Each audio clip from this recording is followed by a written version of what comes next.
2-3 વાર છૂટાછેડા થયા હોય ને તો એ સામેવાળાની જ ભૂલ દેખાય છે.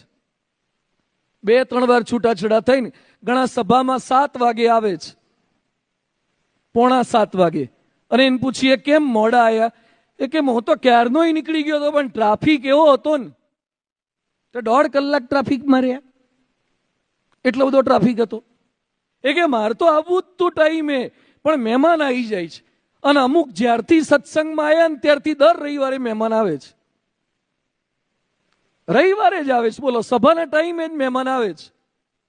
દર રવિવારે મોડા આવે છે. અમુક 6:30 આવે, 6:45 આવે, 7 આવે, તો એને પોતાનો અવગુણ નહીં દેખાય. સભામાં બાકીના બધા બેઠા હોય, વહેલા ઊભા થઈને જતા રહેશે. હજી આરતી બાકી હોય, વિદાય શ્લોક બાકી હોય, ઊભા થઈને જતા રહે. કેમ?